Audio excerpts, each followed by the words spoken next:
Ok, donc aujourd'hui on va faire un bouchon de pêche. Donc pour le corps du bouchon, j'ai utilisé du bois de noisetier. Donc du bois de noisetier, donc c'est une branche relativement droite et un autre morceau de bois assez souple. Une scie, un métaux ou quoi, ça marche quand même. Et une meule pour faire la forme du bouchon.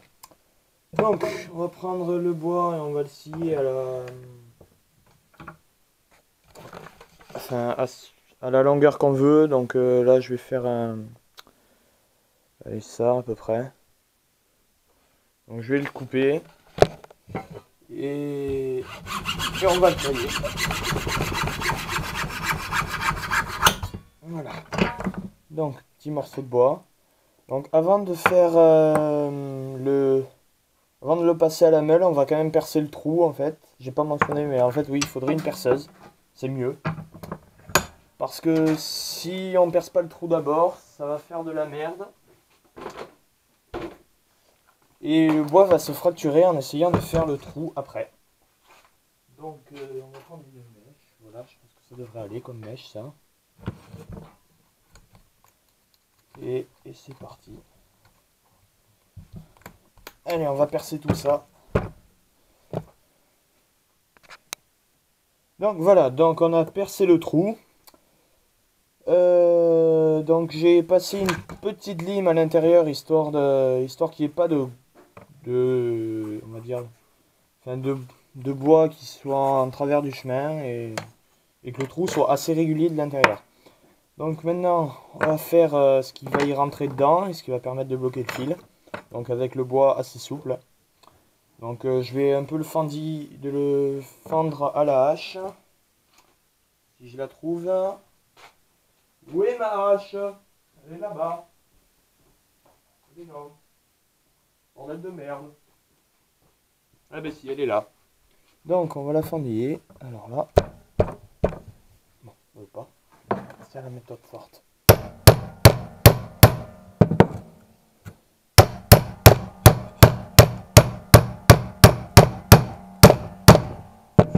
Et alors, il se fend quoi ce bois? Ok, bon c'est bon. Donc, j'ai enfin fendu le bois. Voilà, donc maintenant on a juste une petite baguette. Et on va passer à l'étape de la meule pour le rendre plus petit, que ça puisse passer dans le trou. Donc alors c'est parti. On va passer à la meule. Ok, ma meule est un peu crade parce que c'est comme ça. Parce que c'est un peu crade et ça l'a toujours été. Donc ok, si je la branche pas, ça va pas trop le faire. Allez, c'est parti. Ok, on va y aller. Ok, donc je vous retrouve après quand ça sera fini. Donc voilà, j'ai fini de tailler le truc là pour le mettre dans le bouchon. Donc voilà, maintenant ça fait ça. Donc maintenant on a juste à tailler le bouchon sur la forme qu'on veut. Donc on peut faire vraiment la forme qu'on veut quoi. Donc moi je pense que je vais faire un flotteur on va dire simple. Euh, avec pas trop de forme particulière, on verra bien. Pendant l'usinage on va dire. Sinon par exemple un des derniers bouchons que j'ai fait récemment. Voilà, lui c'est enfin il est assez gros comme bouchon. Voilà, donc après peinture et tout, ça donne ça. Bon là, il faut vraiment que je change ma peinture parce que c'est pas trop fait pour ça. Mais bon. Donc on va voir la forme qu'on fait et à de suite alors. Donc voilà, donc c'est moi. Donc on a fini l'usinage du corps du bouchon. Donc voilà. Le bouchon il est presque fini. Donc maintenant on peut glisser et on voit que ça fait un beau bouchon. Voilà. Voilà. Donc maintenant, il suffit juste de le peindre et de le vernir.